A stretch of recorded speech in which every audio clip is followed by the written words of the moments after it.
Now at 6, if you're one of the many people hit hard by January's water crisis, we have some new details on what went wrong and why. The city just released what's called an after-action report. There are several new discoveries in it.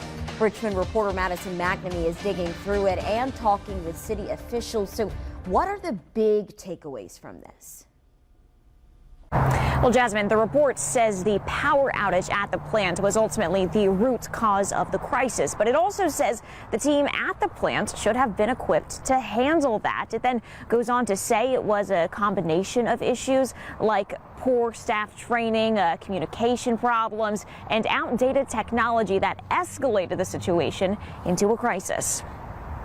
30 pages of a more thorough assessment provides new details on staffing and communication failures at the water treatment plant. It's been known that a power outage is what started a series of issues at the site, but engineering firm HNTB now revealing a staff member never tried to turn on a backup generator, likely because he didn't know how to. The plant was operating in winter mode, which only relied on a single power source. And I'm not going to speak to personal matters for those individuals, but I can firmly tell you that going forward, the expectation is that you're going to get the proper training, and then you're going to do the procedures that are needed. On top of better training, the plants will also be operating in summer mode all year now, so there will always be a second available power source. It will be a cost to operate in summer mode year-round. Approximately $5 million has been invested in critical plant repairs and upgrades, but some of the biggest issues outlined can't be bought, as it comes down to communication.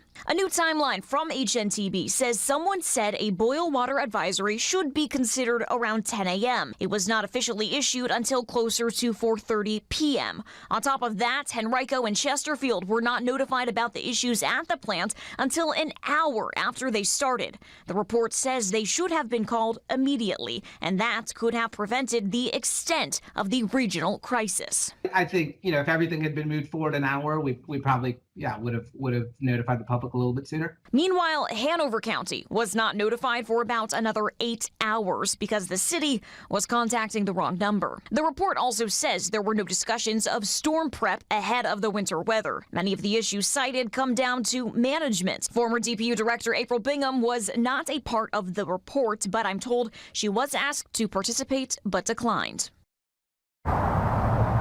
Now, the city has already implemented some of these suggested changes, like being in summer mode constantly and upping staffing standards. And apparently, it is already seeing some positive results. A final report is going to be released to the public sometime in the future as well. Live in Richmond tonight, Madison McNamee, 12 on your side. We thank you. We thank you so